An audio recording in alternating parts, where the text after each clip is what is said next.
자, 이번 시간에는 반복 게임에 대해서 공부를 하도록 하겠습니다. 자, 반복 게임이라는 것은 일회 게임을 반복적으로 수행하는 게임이라고 얘기할 수 있어요. 일회 게임이라는 것은 보수가 실현된 게임으로서, 자, 우리가 이렇게 생각하면 됩니다. 이러한 이제 동시 선택하는 게임이 있어요.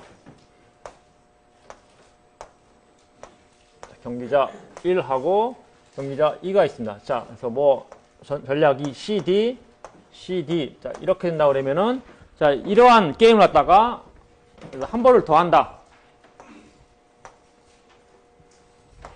뭐 이러한 겁니다. 자, 그래서 이 게임을 갖다가 이렇게 반복하기 때문에 이제 현재 보수, 여기서 얻어질 보수, 예를 들어서 뭐 CC면은 3이라든지, 자, 이런 거에 대해서 생각할 뿐만 아니라, 그 다음에 CC가 되고 나서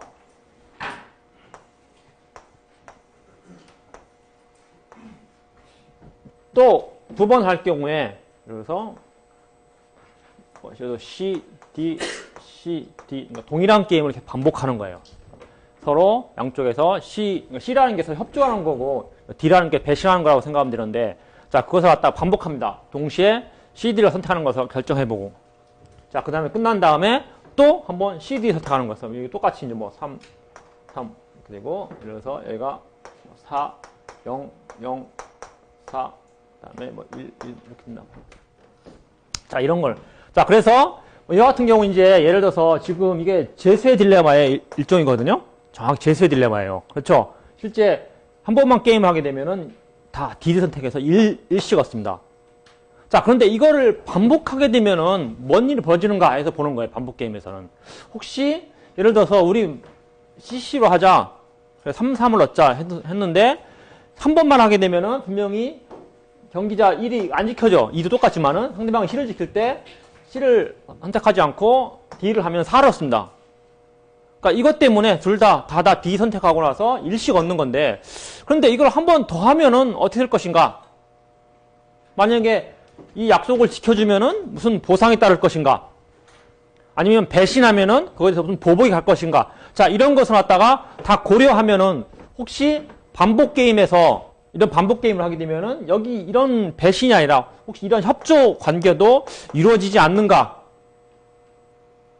대해서 고려해보는 게임이 이 반복 게임입니다. 반복 게임. 그래서 현재의 보수뿐만 아니라 미래 게임에서 얻게 될 보수도 고려해서 상대를 속임으로써 당할 보복에 대한 두려움이나 협조 체제를 유지함으로써 장래에 받을 보상 있어요. 약속을 지켜주면은 협조해주면은 보상. 자, 이런 것이 혹시 일회 게임에서 불가능했던 경기자 간의 협조를 반복 게임에서는 가능하게 하는지에 대해서 살펴보는 라고 보면 되겠습니다. 똑같이 써줄까요? 앞으로 할 건데. 자, 그걸 하기 전에 약간 반복 게임에서 개념이 필요해요. 그래서 역사와 전략인데, 자, 역사라는 것은 이제 이렇게 써요. T라는 기간의 역사라는 것은 어떻게 하면은 T 전기까지의 행동이겠죠.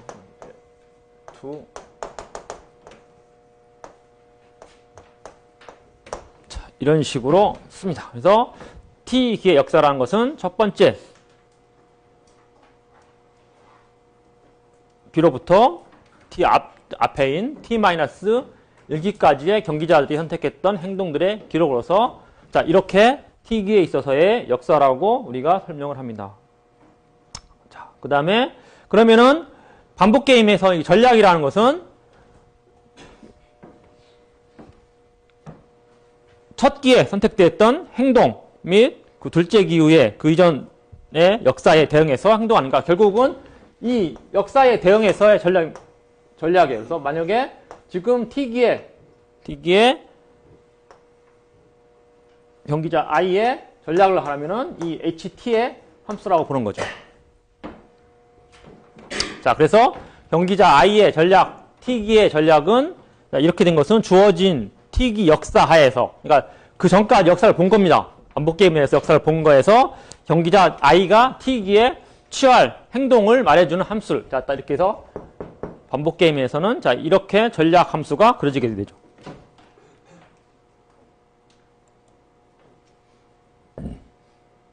자, 균형의 개념은 이 반복 게임도 역시 계속 순차적으로 하기 때문에 우리가 일종의 전개형 게임이에요. 그러니까 특수한 형태의 전개형 게임으로서 자, 이렇게 되면은 지금 이게 이제 여기서는 동시 선택하고 동시 선택하지만은 실제 이 부분에서 하나의 부분 게임이다. 부분 게임. 이거 다시 한번 쓰면 이렇게 됐어요. 갖다가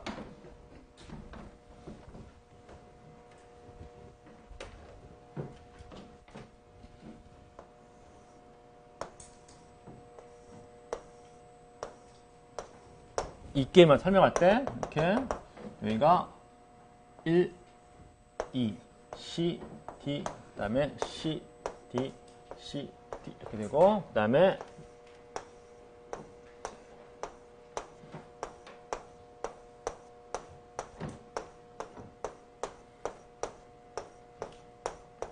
이렇게 됩니다. 자, 이게 동시에서 한번 게임이 끝나고 나서 만약에 CC가 되면은 여기서 다시 한번 게임을 하는 거예요. 그래서 여기가 경기자 1이고 경기자 2고 또 C, D, C, D, C, D 이렇게 된 거죠. 만약에 이쪽 라인 차고면은 둘 다 CC 하게 되면 3을 얻고 CC 상황에서 CC에 3을 얻은 상황에서 게임이 끝났어요.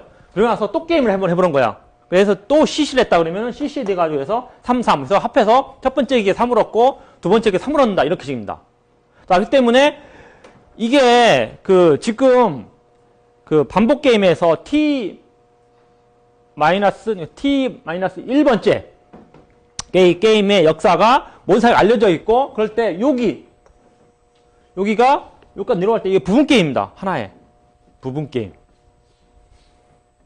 그래서 여기 이제 1, 2로 했기 때문에 그럼 여기죠. 첫 번째 게임에서의 역사는 뭔 사이가 알려져 있고 두 번째부터 시작되는 게임은 전체 게임의 또 이게 부분 게임입니다. 여기도 부분 게임, 부분 게임, 부분 게임, 부분 게임. 자, 이런 얘기죠. 자, 그래서 반복 게임에서 부분 게임 완전 균형은 모든 부분 게임에서 내시 균형을 이뤄야 된다. 그러니까 예를 들어서 답이 이제 CC 여기서 이렇게 CC로 올라오고 여기도 이렇게 CC로 이런 식으로 다 올라야죠. 예를 들어서 열 같은 경우는 이렇게 될 수 있어요. 얘가 C 올라왔는데 이게 안 올라갑니다. 그 다음에 여기도 CC 올라갔는데 여기도 안 올라가요. 자, 이런 경우는 그러니까 사실은 여기서 부분 게임 여기서 내려오면 부분 게임이 CC고 여기도 CC고 이런 나 되는데 이게 안 올라가죠. 자, 그래서 이게 반복 게임에서 부분 게임 완전 균형은 모든 부분 게임에서 내시 균형을 이룬 상태로 정의되면서 지나간 과거의 역사와 어땠는지와는 상관없이 오늘부터 시작되는 게임에서 각 경기자의 최선의 선택으로만 이루어진 겁니다. 그러니까 여기서 딱 내려왔어요. 내려오면은 여기서 최선의 선택, 여기서의 최선 선택, 여기서의 최선택 딱 굴렸는데 근데 여기서 최선 선택을 또 봐야 되겠죠. 이것도 부분 게임이니까 최선 선택 보면은 이것밖에 안 올라간다. 그럼 예를 들어서 그렇게 되면은 자, 이게 부분 게임 완전 내시 균형이 되는 것이다. 그래서 반복 게임도 역시 특수한 형태의 전개형 게임으로서 항상 이것도 유한하기 때문에 지금 이제 이런 같은 경우는 역진 기납법으로 풀어야 돼요.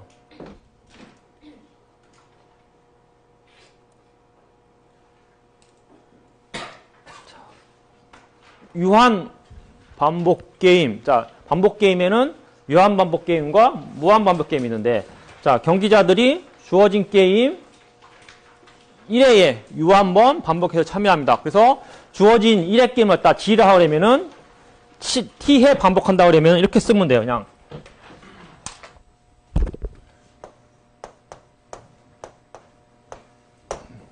자, G라는 게임을 T에 반복했다.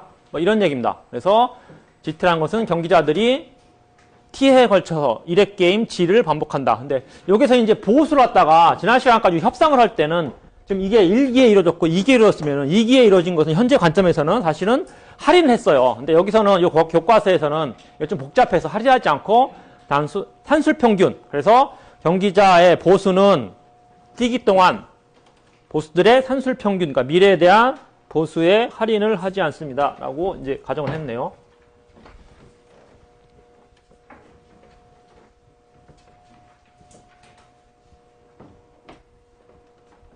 자, 그래서 UIT라는 것은 경기자 I가 T기에 경주한 1회 게임에서의 보수라고 그러면은 이것을 갖다가 T의 반복한 게임에서 경기자 i의 보수는 이게 스몰로 쓰면은 이게 평균입니다. 이렇게 쓰는 t분의 1에 ui의 1 이게 1승이 아니고 그냥 첫 번째 1에 그 다음에 ui의 2 그 다음에 ui의 3 하면서 이렇게 되죠. 그래서 끝까지 t에까지니까 플러스 ui의 t 이렇게 됩니다. 자, 그래서 이걸 쓰면은 t분의 1에 시그마 t는 1에서 t까지 u의 i의 t 이런 식으로 이제 쓴 거죠. 이건 별거 아니에요. 이거는 뭐 풀라는 것은 아니고 그냥 이렇게 써놓은 겁니다. 편하게 이거 줄여서 이런 식으로 이제 써놨다 그런 얘기입니다.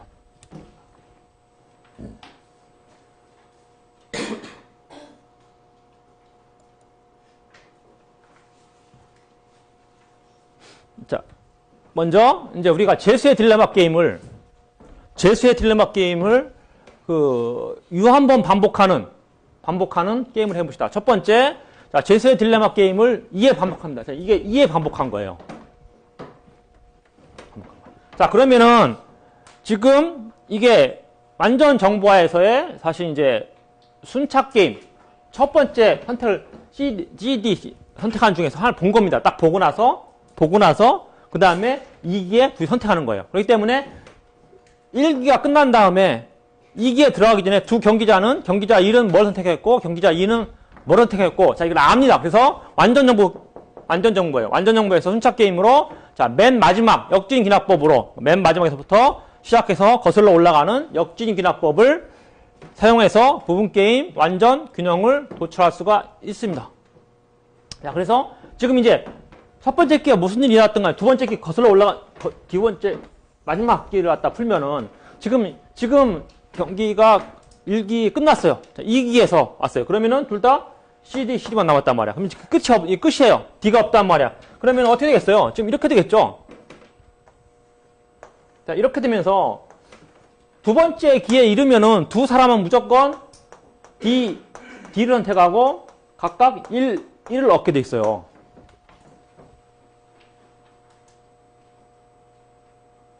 각각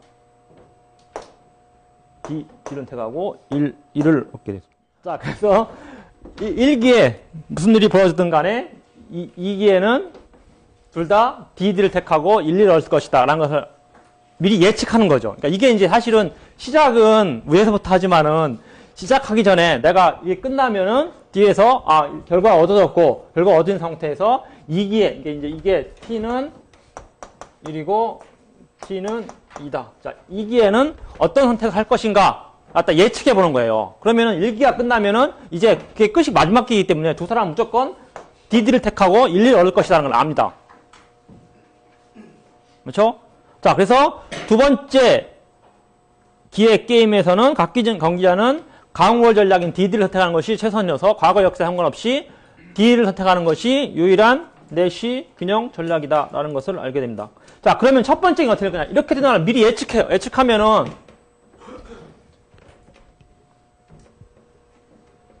첫 번째 기회는 이런 생각을 하겠죠. 내가 첫 번째 기회가 끝나고 두 번째 기회 가면은 두 번째 기회에서는 다 D를 선택하고 1을 어쨌든 알아요. 그러면은 이런 식이죠. 내가 만약에 둘 다 CC가 되면은 내가 3을 얻고 마지막에는 1을 얻고 합해서 4를 얻는다 이렇게 알겠죠. 그렇죠? 그래서 첫 번째 기회 두 번째 얻을 1이라는 것도 고려해서 첫 번째 선택을 해야 됩니다. 이해돼요? 자, 그래서 그걸 고려하는 것을 살펴보면은 내가 지금 산술평균 하자기 때문에 1이고 얘가 2고 그다음에 C, D, C, D가 있습니다. 자, 그러면은 만약에 CC가 되면 3을 얻고 그 다음에 1을 얻기 때문에 합해서 4예요. 평균을 내면은 2를 얻겠죠. 다 똑같고 만약에 DC가 되면은 처음에 4를 얻고 0을 얻고 그다음에 1을 얻기 때문에 4를 얻고 1을 얻기 때문에 2.5가 되고 여기는 0.5가 됩니다.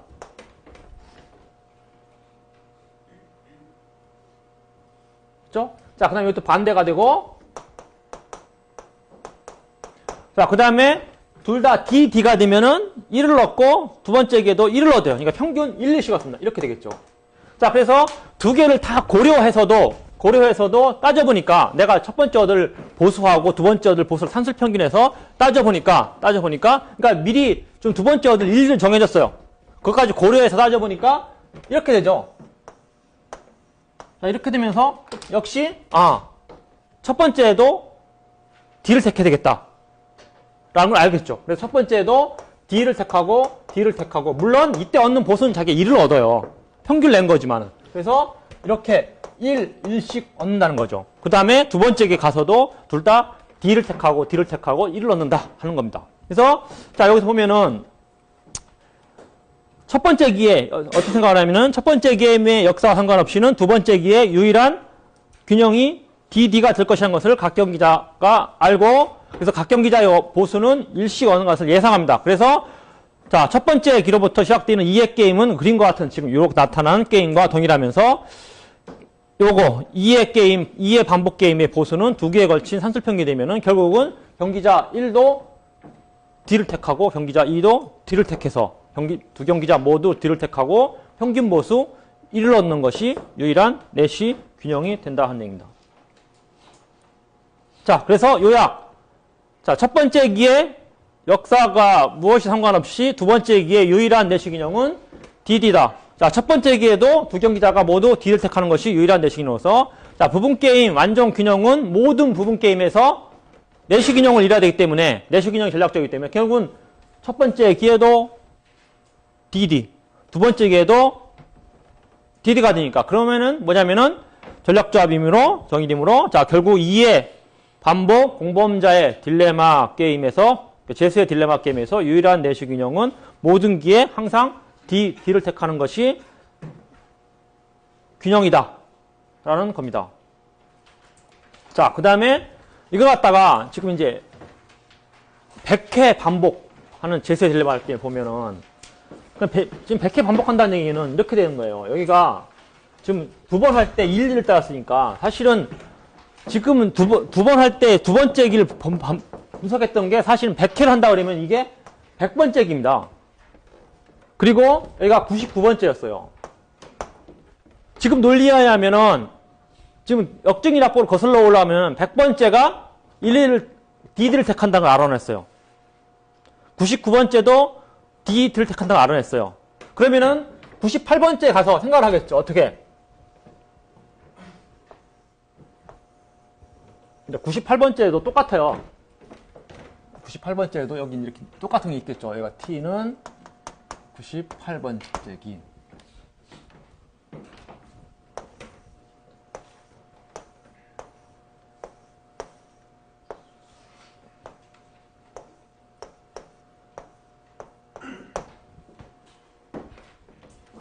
자, 98번째기의 경기자들은 오늘 무슨 일이 벌어지든 간에, 그러니까 98기에 무슨 일이 벌어지든 간에 99기, 100기에는 무조건 D가 선택되는 사실을 갖다가 둘 다 알고 있습니다. 자, 그래서 결국은 99기에 1, 100기에도 1을 얻는 걸 알아요. 그러면 98기에 만약에 둘 다 CC가 이루어지면은 3을 얻고 그 다음에 1을 얻고 1을 얻으니까 5를 얻죠. 자, 그걸 갖다 평균을 내면, 판술 평균을 내면은 3분의 5가 됩니다.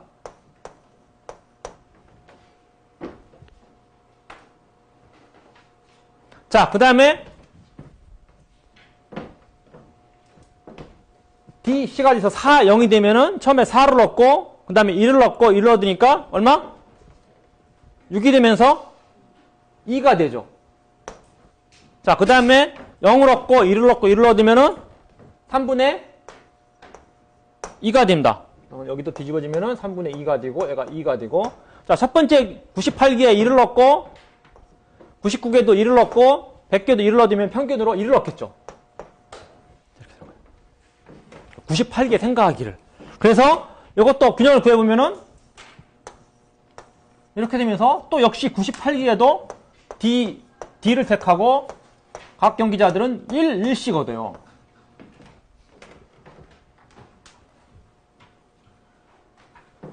자, 그래서 강월 전략인 D가 선택한다 거고, 자, 그래서 동일한 논리와 과정이 이제 97기, 96기 하면서 쭉 올라가서 첫 번째 시작하는 1기까지 역진적으로 적용하면은 첫 기부터 마지막 기에 이르기까지 항상 D를 선택하는 것이 유일한 부분게임 완전 균형입니다. 이해돼요? 자, 그래서 매기에, 이건 100번을 반복하더라도 매기에 D들을 택하고 1씩 얻게 된다 하는 얘기예요. 만약에 이걸 100회만 했는데 이거 갖다 한 뭐 10,000번 한다 그러면은 10,000번 한다 그러면은 이렇게 계속 이 평균 되는 값이 어디에 가까워질 것 같아요? 어디에? 값이. 여기 나와 써있는 값이. 지금 1에 가까워지죠. 왜냐면 계속 어떤 수에다가 계속 1을 더해주니까. 1을 더해주니까 평균 되고 1을 더해 평균 더해주니까 결국은 나중에는 이제 1은 안 되겠지만, 그렇죠? 1에 가까워지고 이 논리는 계속, 그러니까 이 보스들 간의 크기의 차이는 똑같아지죠. 이 구조는 똑같아집니다. 이 구조는 똑같아져요. 자, 그래서 제수의 딜레마 게임을 갖다가 T번 반복해 성주한 경우도 수명 T가 아무리 길더라도 첫 번째 기부터 마지막 기까지 언제나 1회 게임의 내시균형 DD가 계속 반복된다. 그런 얘기입니다. 그래서 정리. 자, 이게 뭐냐면은 1회 게임 G가 내시균형이 하나가 존재하게 되면은 그것을 유한번 반복하게 되면은 그 유일한 내시균형이 계속 반복이 된다. 자, 그런 겁니다. 그래서 반복게임 G에서 단하의 부분게임이 존재하는데 부분게임 완전균형에서는 T부터 1기까지 모든 기에서 1회 게임의 내시균형이 단순 반복으로 되풀이된다. 그런 것이 정리입니다. 그러니까 이건 쉬워요. 내시균형이 하나만 존재하는 경우는 이거를 유한번 반복하더라도, 그러니까 무한은 달라요. 무한 달라지는데 반복을 유한번 하게 되면은 1회 게임의 내시균형이었던 것이 계속 단순 반복된다가 정리입니다. 자, 그 다음에 요게 좀 어려워요. 요걸 한번 살펴봅시다. 자, 내시균형이 하나인 경우는 뭐라 했어요, 금방. 그걸 반복하더라도 그 내시균형이 계속 반복된다 그랬어요. 단순 반복된다 그랬어요. 자, 그런데 두 번째 뭐냐면은 내시균형이 다수인 경우예요, 다수인 경우.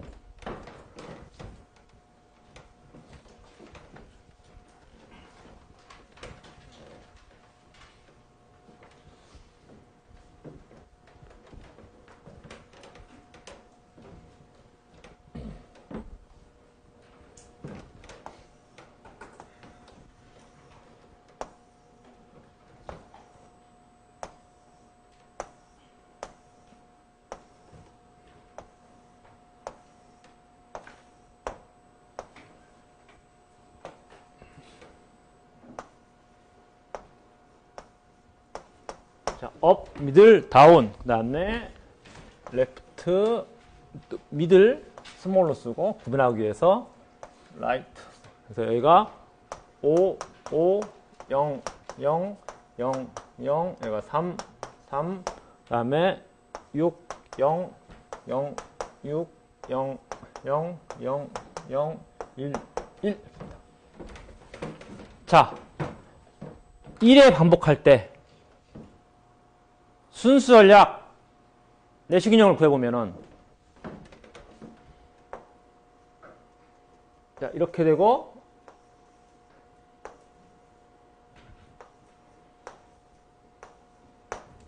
이렇게 되죠.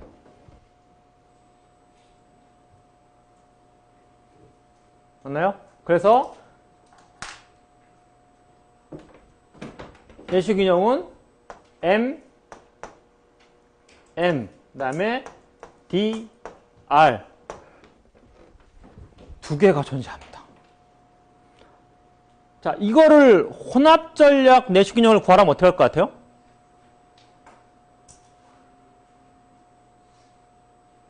배안주, 혼합전략 내시균형을 구하라.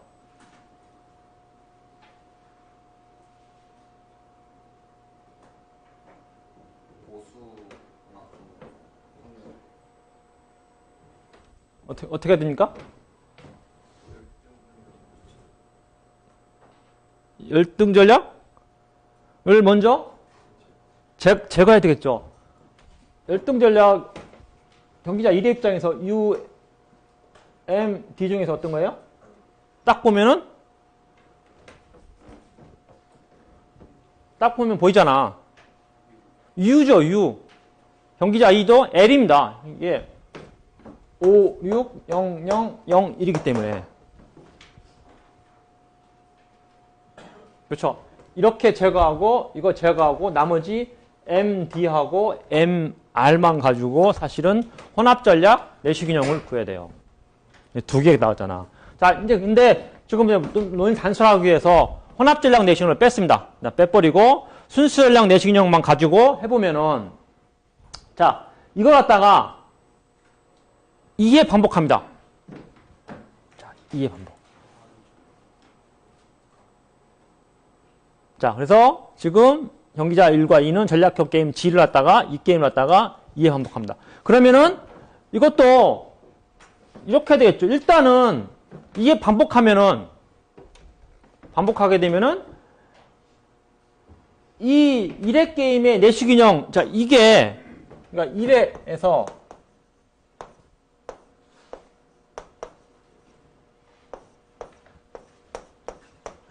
이렇게 나왔었죠. 그러니까 이거 아니면 이거란 말이야. 자, 2에서 되면은 사실은 내시균형 지금 우리가 딱 보이는 게 똑같아. M하고 D하고 R이 있어요. 그러면은 이렇게 되겠죠. 이게 되고 이게 되고 이 단순 반복이죠. 아니면 이거 되고 이거 되고. 그러니까 MM, DR, DR 또는 MM이 되고 DR일 수도 있겠죠. 그 다음에는 DR이 되고 MM이 될 수 있어요.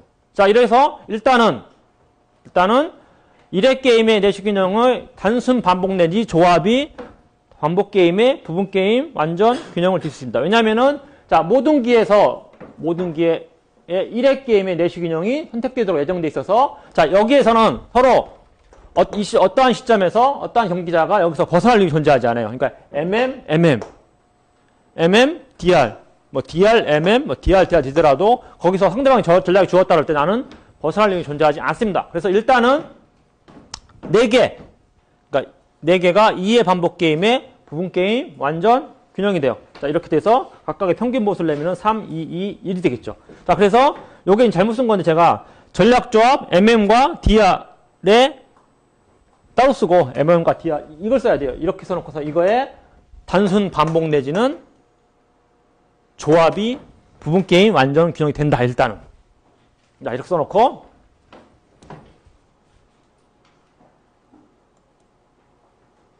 자, 여기에서 이렇게 내시 균형이 하나가 아니고 2개 이상 존재하는 경우는 이걸 갖다가 반복하게 되면은 1회 게임에서 내시 균형이 아니었던 게 선택될 가능성이 커요. 자, 그래서 4개 이외에도 2회 반복 게임의 부분 게임 완전 균형이 존재한다.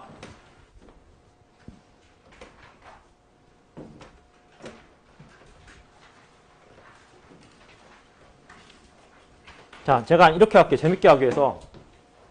여기서 원소님 보수가 3, 3이고 여긴 1, 1이니까 이거 갖다가 좋은 내시균형이라고 해봐요. 이게 나쁜 내시균형이야. 지금 내시균형이 둘 중에 하나를 선택하라고 그러면 이게 되고 싶어 하겠죠. 그렇죠. MM이 돼서 3, 3을 얻고 싶어 해요. 자, 근데 이것도 내시균형입니다. DR을 선택해서 1, 1 넣는 것도. 자, 이런 거 생각해 보세요. 이 중에서 보수는 굉장히 높은데 합해서 선택이 안 된 게 있어요.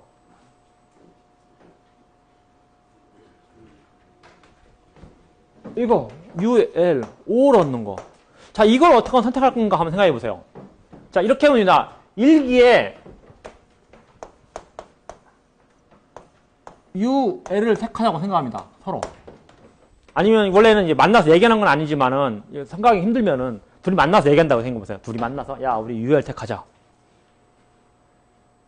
그리고 나서 2기에 가서 만약에 둘이 이걸 택해주면, 누가 이제 경기자 1의 입장에서 경기자 2가 보기에 경기자 2를 갖다가 이걸 택해주면, 자, 택해주면, 그걸 갖다가 우리가 이제 정상 경로라고 하는데, 모든 경기자가 선택되기로 예정되어 있던 전략을 선택했을 경우에 따라가는 선택 경로입니다. 그러니까 정상 경로. 그걸 택하자 할 때, 택해주면, 우리 좋은 내신 경로 가자. 자, 그래서, 예를 들어서, 이게 정상 경로에서는 UL을 택하고, 자, 그 다음에 두 번째, MM이 됩니다. 그래서 여기 5를 얻고 여기 3을 얻어요. 자, 그 다음에 보복 경로. 자, 보복 경로라는 것은 우리가 정상 경로 우리가 가자고 하는 길이 있었어요. 그걸 안 따른 거야. 그러니까 정상 경로를 이탈했을 경우에 이탈자를 보복하기 위해서 따르는 경로로서 정상 경로 1기에 UM을 택했다 그러면 이번 기회는 경기자 1은 M을 택하고 경기자 2는 스몰 m을 택합니다. 자, 보복 경로. 상대방 배신했어요, 누가? 경기자 1이 배신했어. 상대방이 이걸 지키자 할 때 경기자 1이 이걸 안 따랐다는 얘기는 뭘 택했다는 얘기야? D를 택했다는 얘기죠. 그러니까 이렇게 한 겁니다. 예를 들어서 D, L로 간 거야. 자, 그러면은 보복합니다. 자, 경기자 1은 D를 택하고 경기자 1은 R을 택한다. 자, 그러면은 경기자 1은 보복해서 좋았어요. 처음에는 6을 얻었어요. 아싸, 6을 얻었다. 자, 그런데 다음에 당합니다. 1로 떨어져요. 자, 그래서 이런 서로 규칙을 정해놨다 그러면은, 그러니까 약속을 정해놓고 나서 그걸 지키면은 좋은 내신으로 가고 안 지켜지면은 나쁜 내신으로 가자. 이렇게 정해놨으면은 지금 이 상황, 이러한 보수 구조에서는 좋은 걸 지키면은 5, 3이 돼서 평균 4가 됩니다. 그렇죠? 자, 그런데 배신해버리면 처음은 6을 얻어서 초반은 다음에 1을 얻어요. 그래서 합해서 7, 그러니까 3.5가 돼요. 정상용도를 따라가겠죠. 그래서 이 벗어날 이유가 존재하지 않아요. 처음에 UL을 택하고 다음에 M을 택하는. 자, 이걸 갖다가 벗어나지 않습니다. 그래서 이것도 하나의 부분 게임, 완전 균형으로 포함되는 거야. 지금 아까 4개 MM과 DR이 계속 단순 반복 조합이 있었고, 그 다음에 처음에 UL을 택하고, 그래서 여기서 이제 가정을 해놔야죠. 이걸 따라주면은 정상 경로로 가면은 MM을 택해주고, 만약에 보복 경로로 가면은 DR 택한다.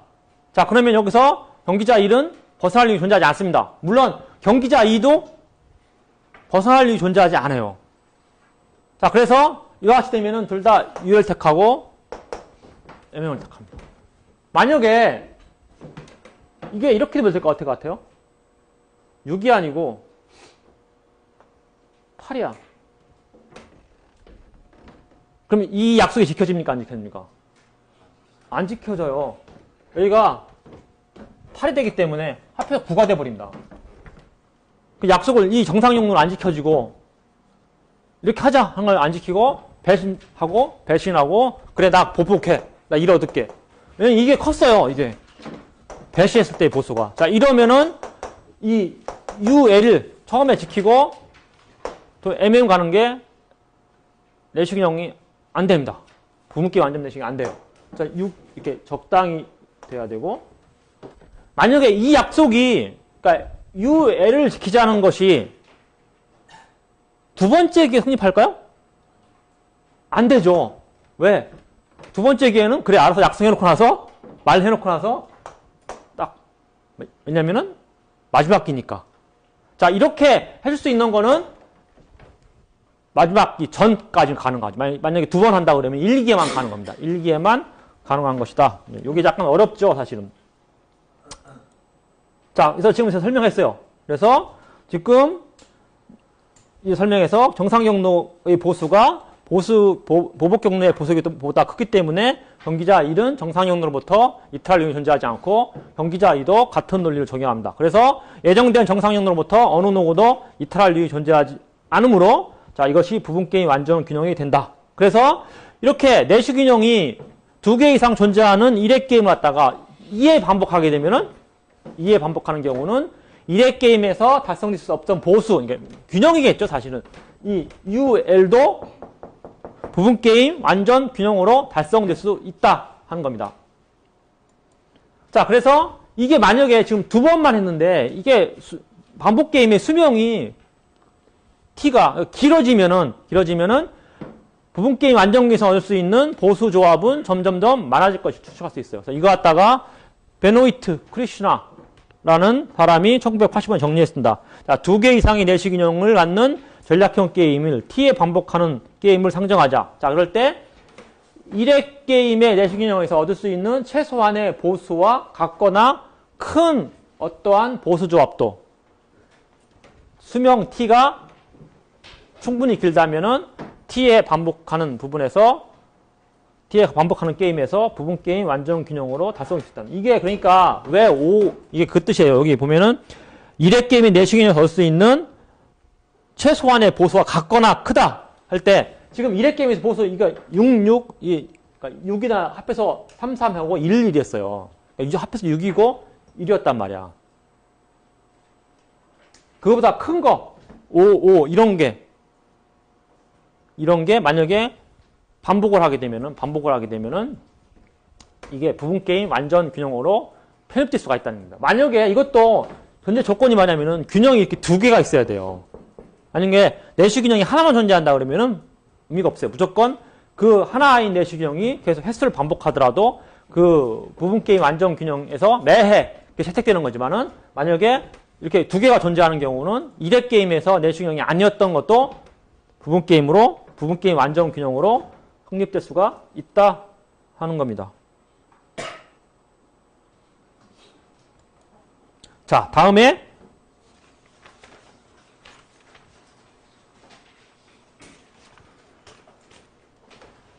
그러니까 이제 그러니까 유한 반복 게임은 끝났고 이제 유한 반복 게임. 자, 유한 반복 게임은 끝이 없어요. 물론 끝이 없다는 건 없는데 끝이 하도 멀어가지고 우리가 예측할 수 없기 때문에 이제 역징이납법으로는 풀 수 없고 다른 방법으로 풀어야 됩니다. 자, 그래서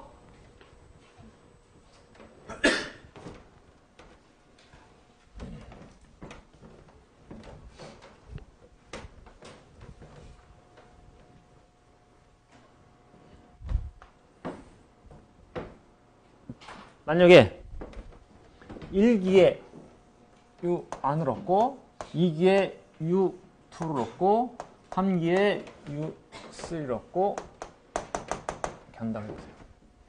여기다 물론 이 2, 3는 제곱이 아니고 그냥 기수를 얘기하는 거예요. 자, 그러면은 미래에 얻을 보수는 지금부터 이제 할인합니다. 할인하면은 이렇게 되겠죠.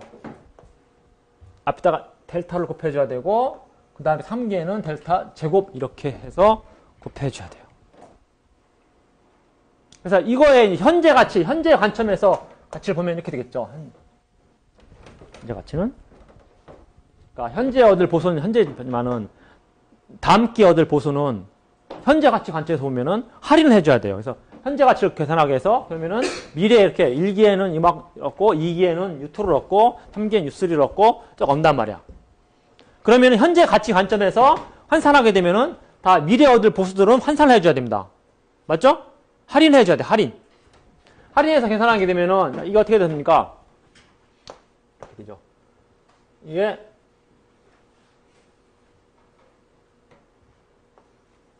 델타에 이렇게 되겠죠? 계산하기를 시그마에 t 이꼴 1에서 무한대까지 델타의 t-1승 그 다음에 ut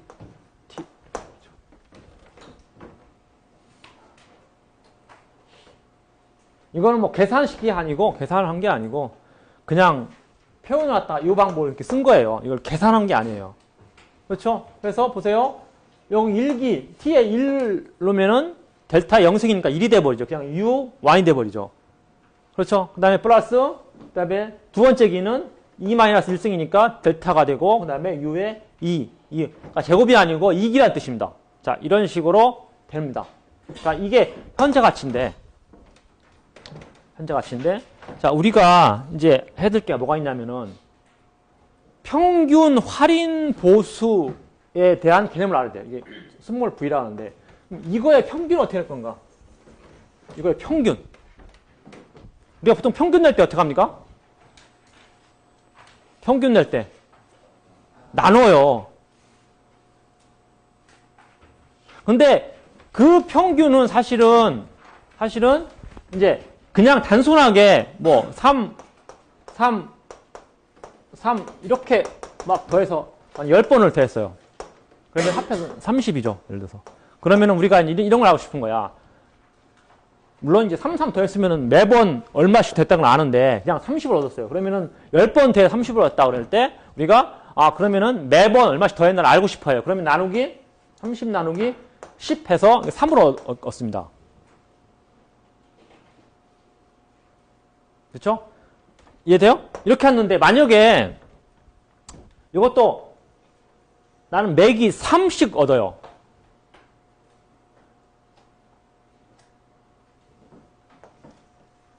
1기에도 3, 2기에도 3, 무한히 얻어요.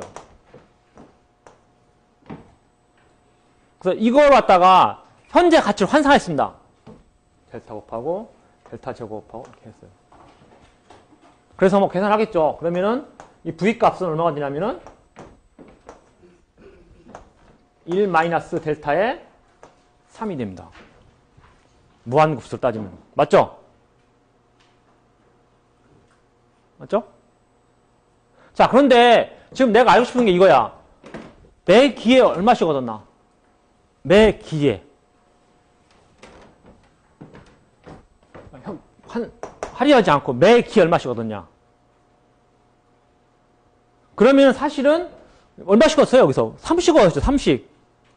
그걸 환산하기 위해서 어떻게 해야 되냐면은 이게 평균 할인 보수인데 매 기에 얼마씩 얻는 건데 이 현재 가치를 갖다가 현재 가치에다 곱하기 1마의 델타를 해줘야 됩니다. 곱하기 1마의 델타를 하게 되면 3이 돼버리죠. 이걸 얻기 위해서. 이해돼요? 자, 이런 식으로 현재 가치를 환산하는 경우에 우리가 뭘 알고 싶으면 뭐냐면은 매 기에 얼마씩 얻었느냐. 물론 여기 3씩 찍었기 때문에 다 문제 3씩 아닙니까? 라고 할 텐데 그냥 이거 이렇게 안 되고 여기 3 먹고 4 하고 5 이렇게 얻을 수 있잖아요. 그러니까 하여튼 간에 얻는 게 매 기에 얼마씩 얻었냐, 평균적으로 얼마씩 얻었냐를 알고 싶어 할 때 우리는 보통 한술 평균에서는 나누기 얼마 더한 횟수를 가지고 했는데 자, 이거는 그런 게 아니라 곱하기 1 마이너스 델타를 해준다.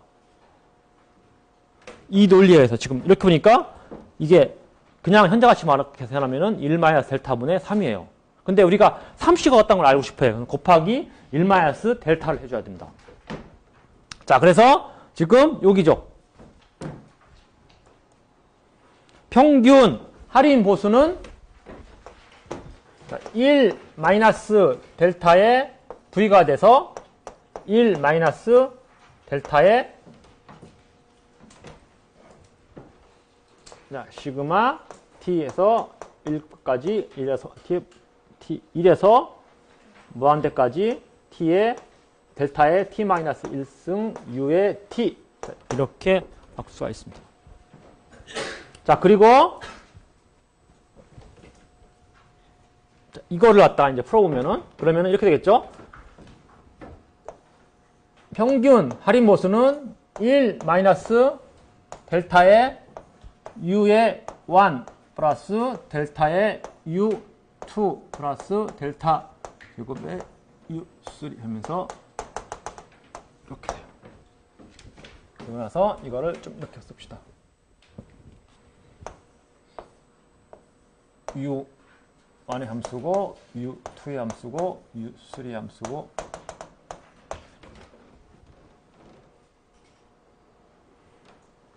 여기 설명하고 있습니다. 제가 여기. 자, 다음에 이걸 이렇게 바꿔볼까요? 이게 너무 어려우면은 평균 할인 보수가 어려우면은 그냥 현재 가치로 해도 돼요. 우리가 뭘 앞으로 하는 거냐면 내가 그냥 그 앞으로 해야 될 걸 생각하면은 이렇게 된 겁니다. 이게 주로 계속 앞으로 해야 될 게 뭐냐면은 약속을 지켰을 때의 가치하고 배신했을 때의 가치하고 비교해 보는 거예요. 그러니까 지금 이렇게 이거 갖다가 지금 약속을 지켰을 때의 C가 약속을 지킨 거라면 가치하고 배신했을 때의 가치하고 비해서 이게 크게 되도록 하는 어떤 뭘 구하는 거거든요. 근데 이렇게 구하나 똑같은 거예요. 이렇게 크게 하는 거. 왜냐면은 보세요. 여러분 30이 20보다 10번씩 더해서 30이 된 거, 10번씩 된 거 2하고 이렇게 큰 거나 평균 내에서 3이 2보다 큰 거가 똑같은 거잖아. 그러니까 이거는 평균으로 따지는 거고 이거는 토탈을 따지는 거니까 나중에 평균이라는 개념이 너무 어려우면 그냥 토탈로 해도 돼요. 왜냐면 중요한 게 이렇게 크도록 하게 되는 어떤 델타 값이거든요. 그 값을 구하는 게 우리 목적이기 때문에 이 크도록 하는. 자, 됐고 이거 이렇게 되죠. U1 플러스 이렇게 되고 아니 이렇게 되고 플러스 델타에 내놓고 1 마이너스 델타에 뗀 겁니다. 이렇게 떼고 그 다음에 이렇게 뗀 거예요. 자, 그러면은 우리가 U2 플러스 델타가 나갔으니까 델타에 U3 그 다음에 델타 제곱에 U4 하면서 이렇게 되죠. 지금 이렇게 분류한 게 뭐예요? U1은 뭐야? 오늘 얻을 보수예요. 그리고 U2부터는 미래에 얻을 보수입니다. 구별시켜놨어요. 잘라버렸단 말이야. 잘리고 나서 자, 1 마이너스 델타에 U1이 되고 그 다음에 델타에 이거는 이거랑 비교해보면은 그러면 V 이렇게 되는 함수가 이렇게 썼다 그러면은 만약에 이렇게 된 함수도 그러니까 지금 보세요. 1 마이너스 델타에 U1부터 시작되는 이 함수를 갖다가 이렇게 썼다 그러면은 U2부터 시작된 함수는 이렇게 쓰면 되겠죠. U2, U3, U4 하면서 이렇게.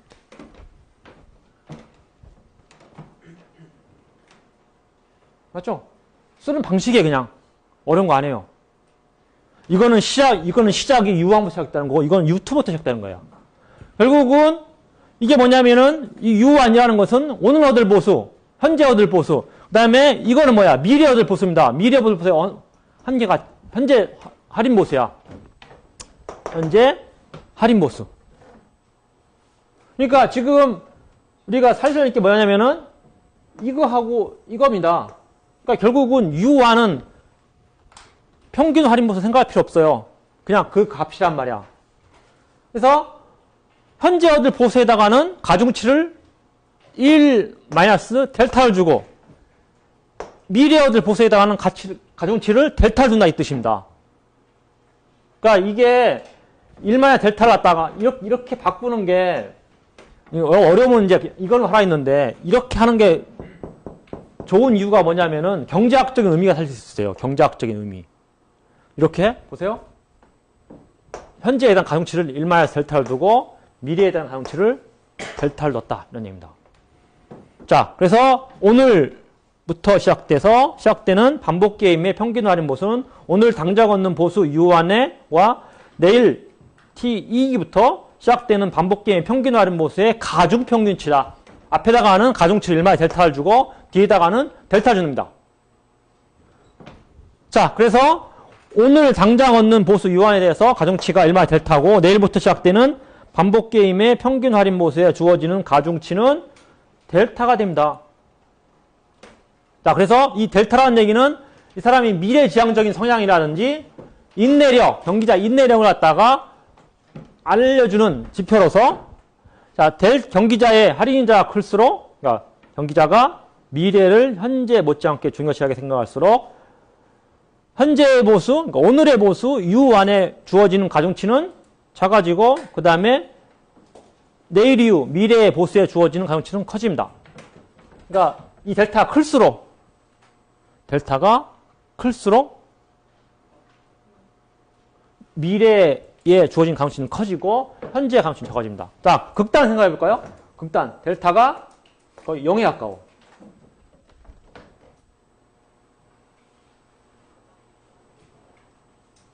그러면은 미래의 가중치는 0이죠. 그 다음에 현재 가중치는 100입니다. 완전 이겼다가 뭐래요? 근시한적. 그죠? 하루살이. 하루살이. 완전 근시한적입니다. 그러니까 내일 줄 소득에 대해서는 난 몰라. 그거는 생각을 안 넣는 거야. 그냥 오늘 얻을 소득에 대해서만 100%의 가중치를 두고 내일부터 미래 얻을 소득에 대해서는 가중치를 0으로 둡니다. 그러니까 아까 얘기했듯이 하루살이에요. 오늘 저녁 때 죽어요. 죽었기 때문에 내일 뭘 받아봤자는 의미가 없어요. 몇 년 전에 우리 도서 주문할 때 인터파크인가? 어떤 회사가 있었어요. 거기 회사에 광고가 있었어. 광고가 뭐냐면은 그 당시에 이제 보통 책을 주문하게 되면은 오늘 주문하면 한 이틀 있다 왔단 말이야. 근데 이제 그 회사가 시스템을 쫙 개선해가지고 오늘 주문하면 아침에 주문하게 되면은 저녁 때 오는 그런 시스템을 개발해냈어요. 그러면서 광고가 딱 뭐였냐면은 하루살이를 들었습니다. 하루살이에 오랜 수건을 풀었습니다. 한 광고가 하루살이에 오랜 수건을 풀었습니다. 왜냐면은 그 전까지 내가 받는 책은 뭐냐면 우리 할아버지가 주문해 준 거야. 이거 내가 주문하면 내가 못 받아요. 내가 읽고 싶은 책이 있단 말이야. 이거 주문해야 되겠다. 주문했는데 나 못 받고 내 손자고 받는 거야. 그러니까 결국은 이제 그 회사 때문에 내가 주문해서 내가 볼 책이 있다. 하루살이야. 오늘 수건이었어요. 항상 책이 이틀 뒤에 오니까 하루 만에 왔다. 뭐 이런 식으로 해서 광고가 났던 건데. 그러니까 하루살이는 여기 나왔듯이 미래의 가치가 없어요. 그냥 0입니다. 자, 그런 거였고. 그래서 이와 같이 되면은 이제 V는 그냥 U1이 돼버리죠. 자, 그리고 델타가 거의 1에 가깝다. 이건 뭐야? 1이 되면 안 되겠죠. 현재 아무 가치 안 두니까. 1에 가깝다 그러면은 미래에, 그러니까 현재 보수에다가는 거의 가치를 안 부여하고 미래의 보수에 거의 100%의 가치를 갖다가 가중치를 부여하는 이러한 경우입니다. 이거 완전히 미래지향적이죠. 현재의 보수에다가는 가중치를 거의 부여하지 않고 미래의 보수에 대해서는 가중치를 거의 1을 부여하는 이렇게 된 겁니다.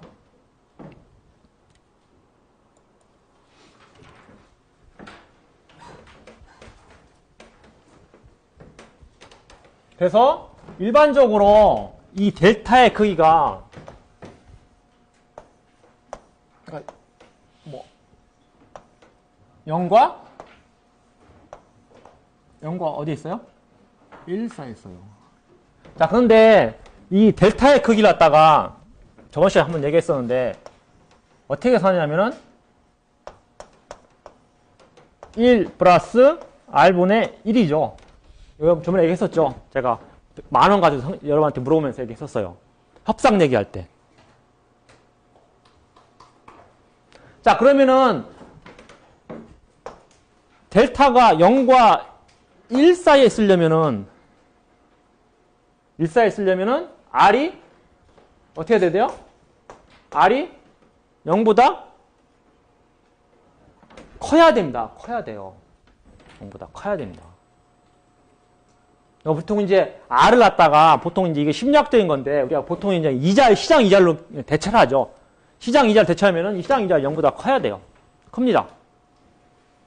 그런데 이게 이제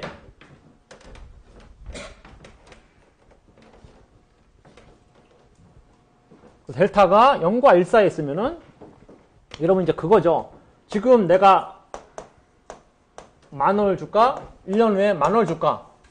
자, 물어보면은 1년 후에 10,000원은 현재 가치에서 보면 이렇게 델타 곱해주기 때문에 이게 1보다 작은 것을 곱해주기 때문에 10,000원이 안 된다는 얘기입니다. 그렇죠? 이렇게 된다는 얘기야. 그렇기 때문에 여러분한테 제가 지금 10,000원 줄까? 1년에 10,000원 줄까? 물어보면은 지금 10,000원 주세요. 이렇게 하는 거예요. 결국은 이 10,000원이라는 게 좋은 거잖아요. 좋은 거는 사실은 이 델타가 0과 1 사이에 있으면은 빨리 받는 게 좋습니까? 천천히 받는 게 좋습니까? 빨리.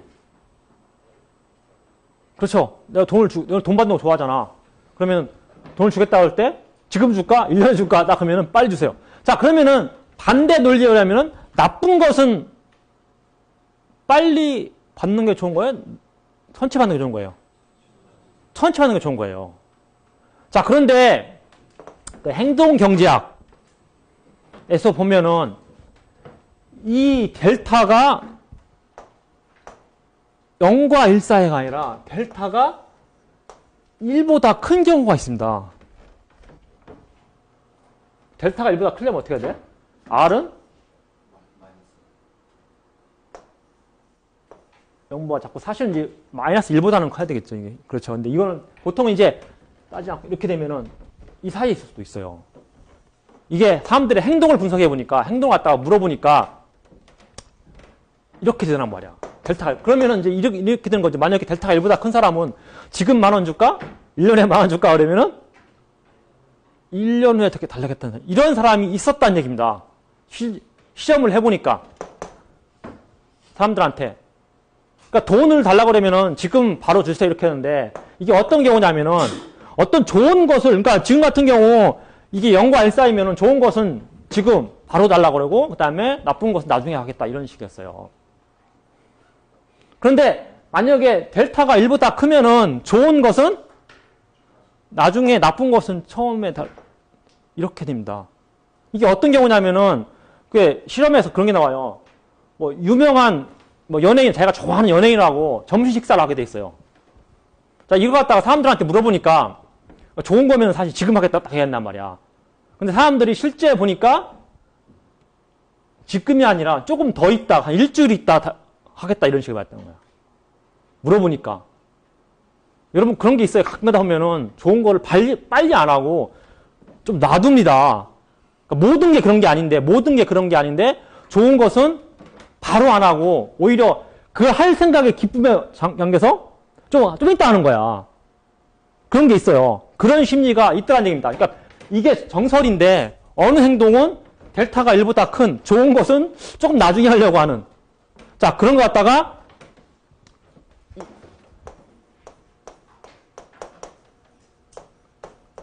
세이버링 임팩트라고 그래요. 뭐 이거 갖다가 뭐 즐긴다는 얘기죠. 세이버 한다는 그 완미한다, 뭐 상미한다 이런 임팩트입니다. 자 그리고 나서 반대로 해볼까요? 그러면은 왜 나쁜 것은 지금 이가 델타가 1보다 작으면 나쁜 것은 빨리 해야 돼요. 나중에 해야지. 그렇죠? 나쁜 것은 어떻게 해야 돼요? 원래 나중에 해야 돼. 나쁜 것을 나중에 한다. 그런데 여러분한테 남학생들한테 군대 가는 거 싫죠? 자, 군대 언제 가냐고 물어보는 거야. 시간을 정해줍니다. 여기서 이제 사실은 그 실험에서는 약간 고문을 했대요. 약간 죽지 않을 고문으로 약간 조금 끔찍한 조금 이제 아픈 뭐 이런 걸 갖다가 일생에 한 번 왔다 거쳐한다 그러면 언제 하냐 물어봤다는 얘기야. 그런데 실제 이런 논리면은 나중에 하겠다고 해야 돼요. 그런데 사람들이 빨리, 왜냐면 이걸 마음 담고 있으면 안 되거든. 그렇죠? 빨리 이걸 처리하고 편하게 지내야죠. 그러니까 여러분 군대 가는 거랑 똑같은 거란 말이야. 만약에 군대 가는 시간이 여러분한테 20세에서 30세까지 있다 그러면은 언제 가는 거야? 예, 빨리 가기를 원하겠어요. 30세까지 기다렸다가 계속 그 고통이라면 안 되죠. 자, 이제 그거 갖다가 생각하는 것보다는. 자, 그때도 그런 게 있어요. 그래가지고 그런 거 갖다가 드레드 이펙트라고 그래요. 공포 효과가 있으면은 사실은 이제 델타가 1보다 큽니다. 이럴 땐 뭐야? 델타가 1보다 크면은 하기 싫은 일은 빨리 하고, 그 다음에 하기 좋은 건 세이버링 이펙트라고 해서 조금 늦게 한다는 얘기입니다. 자, 이런 효과가 있었다, 100%가 아니라 이제 보통 이렇게 되는 것이 경제학의 정설인데, 자, 이런 경향도 행동 경제학에서 나오더라. 그런 얘기입니다. 자, 그 다음에 그러면 이제 우리가 재수의 딜레마 게임을 무한 반복해 봅시다. 그러니까 무한 반복하면은 협조의 가능성이 있는지. 자, 그래서 1회 게임의 균형이 하나인 재수의 딜레마인 경우는 유한번 반복하면 어떻게 된다? 균형이? 유한번 반복하면 어떻게 돼요? 그것이 계속 단순 반복된다 했는데, 자, 하나인 경우에도 이걸 무한번 반복하게 되면은 1회 게임 내에서 균형이 아니었던 협조적인 전략이 균형 전략이 될 수도 있습니다. 자, 그래서 이거는 이제 이탈시 감소해야 될 보복에 대한 위협 때문에 되는 거고, 그래서 여기서 이제 그러면은 그렇게 하도록 하는 미래의 가치를 나타내는, 가치 정도를 나타내는 할인인자, 델타 K가 굉장히 중요합니다. 델타 K가 중요하고, 그러니까 지금 뭐냐면은 이거예요. 이게 이제 협조한단 말이야. 협조하는 때에 있으기라고, 그 다음에 이게 배신할 때 얘기하면 이렇게 크게 하도록 하는 델타의 크기가 얼마냐 물어보는 거예요. 그걸 구하는 겁니다. 시험에서도. 항상 되는 건 아니고, 이거 있잖아. 미래에 대한 가치 정도를 나타내는 델타가 중요합니다. 그러니까 이거에 따라서 달라지는데, 그러면은 이렇게 임계점이겠죠. 미니멈 뭐보다 커야 되냐. 델타 미니멈 뭐보다 크면은 협조한 전략도 1회 게임에서는 균형이 아니었지만, 협조하는 전략이 아니었지만, 이거 갖다가 무한반복하게 되면은 델타 K가 어느 정도보다 크면은, 어느 정도 이상이면은 협조 전략도 부분 게임 안정 균형으로 채택될 수 있다. 그걸 찾는 겁니다. 이해됩니까?